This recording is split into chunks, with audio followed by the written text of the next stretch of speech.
Salut à tous et à toutes et bienvenue dans cette nouvelle vidéo. Alors ça y est, on est dans la région de Ben, tranquillement, dans sa campagne, avec ses beaux champs, etc. Bon, le temps est un peu chargé, il pleut un petit peu, hop là. Et on a Axel, Viking qui est tout excité, et Maître Ben, qui va nous raconter l'histoire de ces lieux. À vous, maître. Alors ça va pas être simple, hein. En direct quoi. Donc c'est parti. Alors si je t'ai emmené ici, je recommence un peu depuis le début, c'est parce qu'il y a une petite histoire dans ce coin. Comme je te le disais, avant que tu veuilles me filmer, dans le coin des champs, on voit des petits buissons, des buissons d'épineux. Donc voilà, il y en a aussi là-haut, là dans le coin. Tout ce secteur-là, en fait, ces buissons sont appelés les buissons de la bête. Pourquoi ? La légende donc raconte qu'il y a bien longtemps, une chasse a eu lieu dans le secteur et qu'une bête maléfique se serait réfugiée dans un buisson. D'accord. Pour ne pas la faire ressortir, les paysans ont pris l'habitude de ne pas couper les buissons de cet endroit. D'accord. Pour la garder enfermée dans le buisson. Donc bien sûr, maintenant à notre époque on dirait pure superstition. Mais les paysans du coin disent « Mon arrière-grand-père ne les a pas coupés, mon grand-père ne l'a pas coupé, alors moi je le coupe pas. » Et puis on ne sait jamais. On va savoir. On va savoir. Donc voilà un petit peu l'histoire. Pour bien comprendre, cet endroit, c'est bien la France, bien profonde, avec des bonnes vieilles légendes. Bien comme il faut. Bien comme il faut. Qui reste quand même ancré, hein. Voilà. C'est pas mal ancré, un peu partout comme tu vas le voir tout au long de la randonnée. Donc ce soir, c'est la chasse à la bête. Ou la bête qui nous chasse. Ou la bête qui nous chasse. Ça serait un peu embêtant dans ce sens-là. C'est une grande forêt. Donc bien sûr qui dit forêt dit loup. Il y avait énormément de loups à l'époque. Maintenant bien sûr, malheureusement on pourrait dire qu'il n'y en a plus. il n'y en a plus des masses et encore plus du tout dans le secteur. C'est vrai que niveau loup ici on doit être assez tranquille. Niveau loup ici c'est rectifié et très rectifié. Trop. Mais il y en avait eu énormément et puis tu vas voir qu'ils ont fait pas mal de dégâts. Et, on est dans les champs et on va La flotte. sous la flotte se balader pour notre rando bivouac. Ben, Oui. on est dans la Merde. Clairement là. Donc voilà, pour l'instant il pleut, pas beaucoup mais suffisamment pour mouiller. Et on est trempé. C'est cool, c'est l'aventure. À travers champs qui n'a pas été super cool pour les godasses. C'est sûr. Ouais. Et on a notre Axel qui lui a son petit sac et qui suit gentiment. Mais qu'est-ce que c'est que cette merde?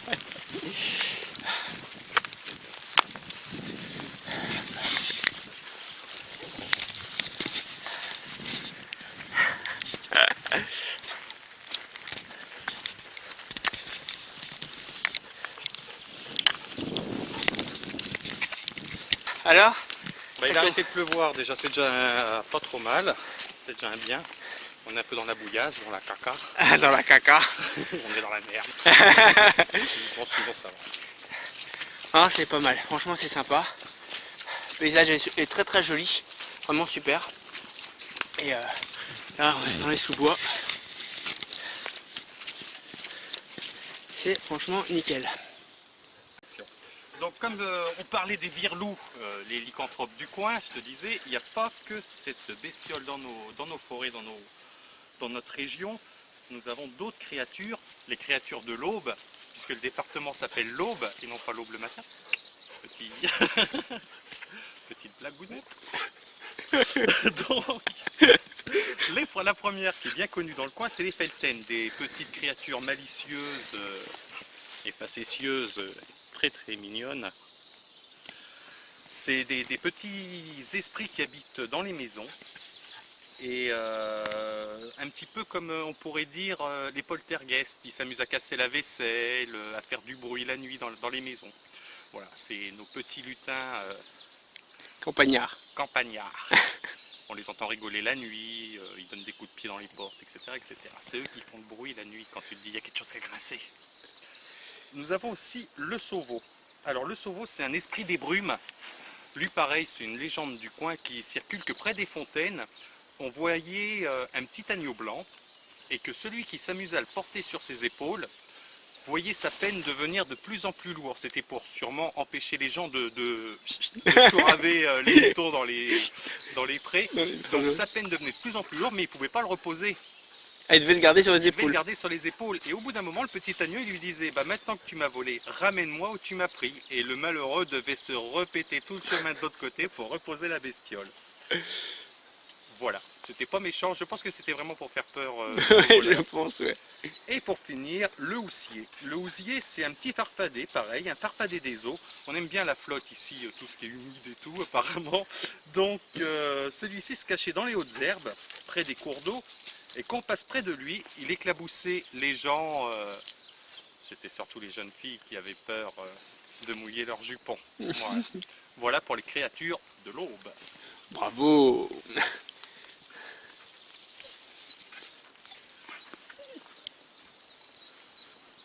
Petit obstacle sur notre chemin, un arbre en travers. Donc on a le choix, soit contourner, soit passer par au-dessus, soit le couper. Faire demi-tour et rentrer. Soit faire demi-tour et rentrer.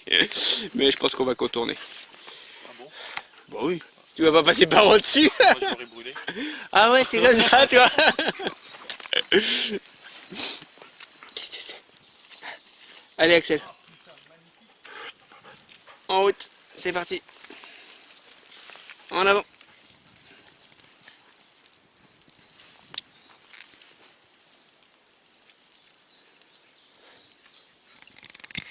Non.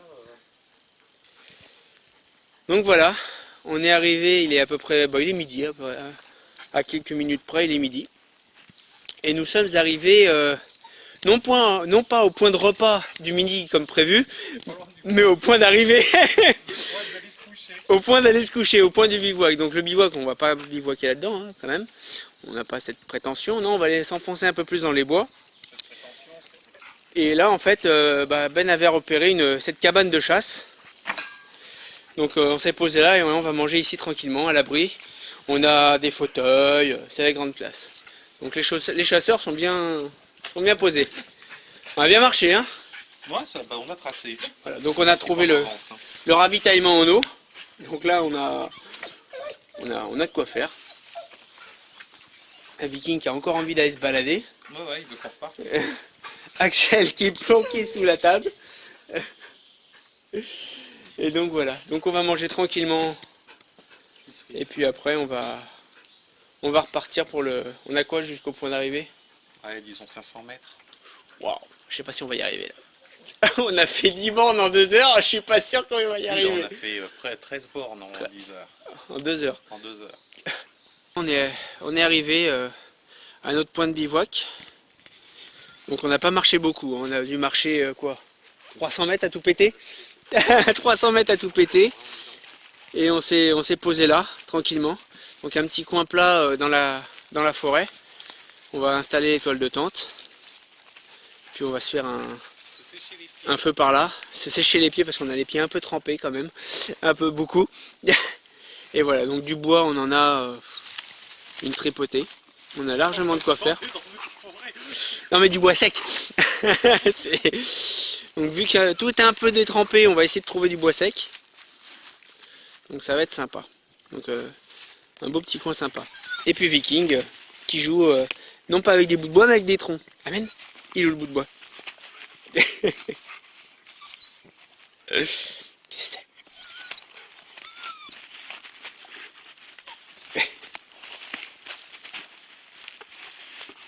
T'es un ouf. C'est un ouf ce chien.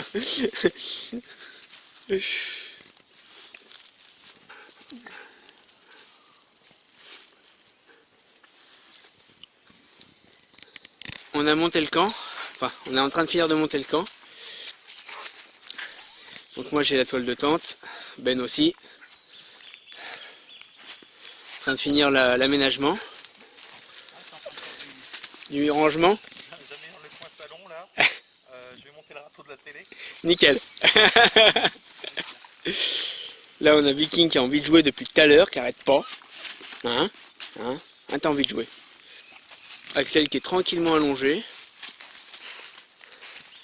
Hop là. Hop là. Et voilà l'intérieur. Le couchage d'Axel, le bordel et mon plumard. Donc quelque chose de très soft. On va faire une visite guidée maintenant du domaine de... Je vais le dire à tes parents. Qui ont quand même, il faut bien le dire, c'est beaucoup plus spacieux que moi. C'est beaucoup plus large que moi. Donc voilà. Col de tente, nickel, double pot, nickel. Le poncho qui sèche. Ouais. Et puis après, bon, on va aller chercher du bois pour aller faire le feu.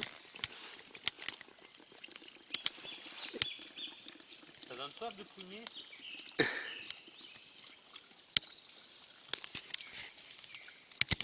Enfin, pour positionner le feu. Et là, avec la scie, on va couper un peu de bois. Donc il y a Ben qui nous a ramené du bon bois bien sec qu'il a récupéré, qui était debout. Donc du coup, on va couper ça.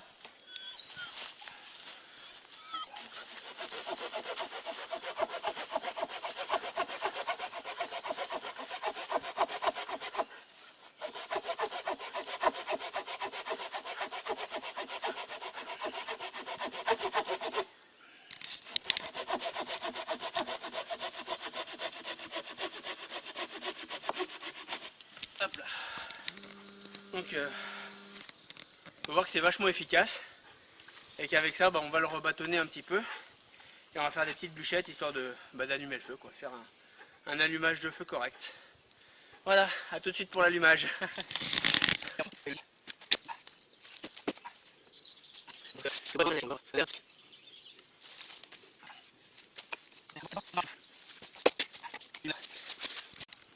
Donc là on a Ben qui coupe du bois.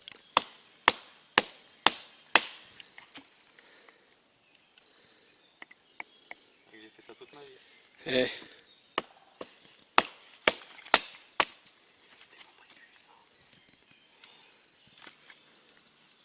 Faut le faire pas trop gros parce que sinon je me fais engueuler. Nickel.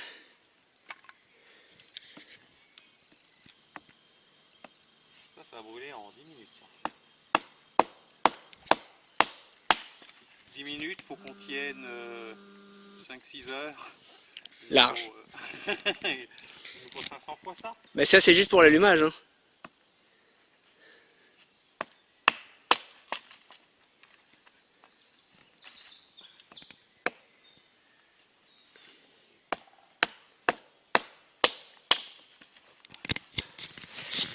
J'ai utilisé un petit peu de bois gras pour allumer le feu que j'avais mis dans ma boîte à fumer, enfin ma boîte à feu plutôt.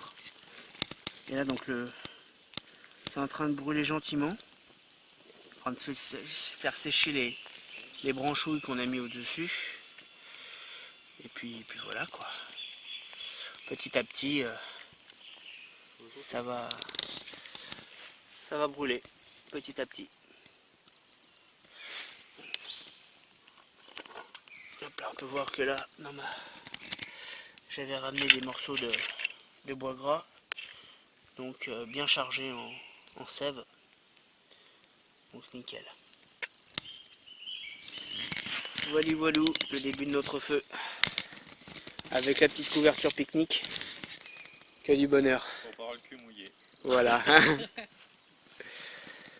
Axel qui est couché devant la maison, devant la porte. Il en a marre. Il est fatigué, il s'endort. Le foyer est bien parti. Là on commence à foutre les godasses à les faire sécher. Et là on est parti pour se faire un bon petit feu bien comme il faut. Donc on a un petit peu de bois là et un petit peu de bois ici. Qu'on a bien coupé, bien droit, on s'est bien fait chier. Non en fait on est juste été le chercher dans un bûcher à côté. Un peu. Un peu. On monte pas mais juste derrière, il y a Dister. Voilà, c'est ça. Juste derrière, il y a Dister. Non, là, on est bien, là. Peut-être un bon feu de camp.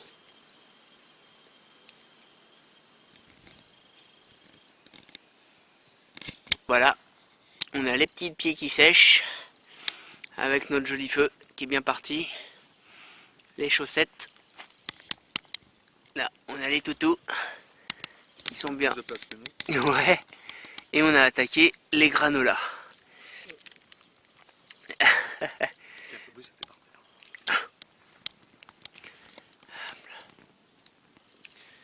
Donc nickel. Ah, on est bien là. Là franchement on est... Il fait chaud. Au feu on est bien. On a les pieds au sec, les chaussures sèches. On voit la fumée.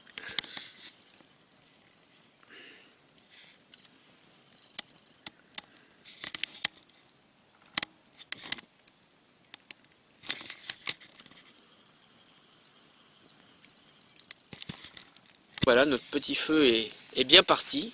Chauffe très fort. La preuve, j'ai cramé mes godasses. Alors, là on se dit ok, c'est la languette, c'est pas grave, on s'en fout un peu. Mais en fait, elle a cramé sur le côté aussi. Complètement fondu sur le côté. Alors le cuir ça va, mais c'est le plastique qui a fondu. Alors moi je disais, ah là, ça brûle. Et Ben il rigolait. Il dit, oh c'est bon, t'inquiète. Ouais. Voilà l'état de la gueule des godasses à Ben. Complètement fondu. Ils vont faire toute neuve. Toute neuve. Belle paire de godasses toute neuve, toute fondue. Voilà. Donc voilà. Donc on rentre en chaussettes. Donc on rentre avec les chaussures explosées. Donc surtout ne pas oublier les chaussures près du feu. C'est pas une bonne idée. C'est pas une bonne idée. On peut voir qu'on est vachement bien.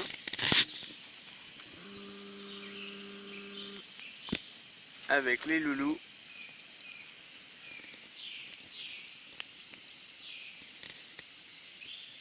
Ah, ça je le recommande. Voilà. Ça, la petite bâche là, bien sympathique. Plastique. Ça coûte pas forcément très cher. Et Doublé comme ça.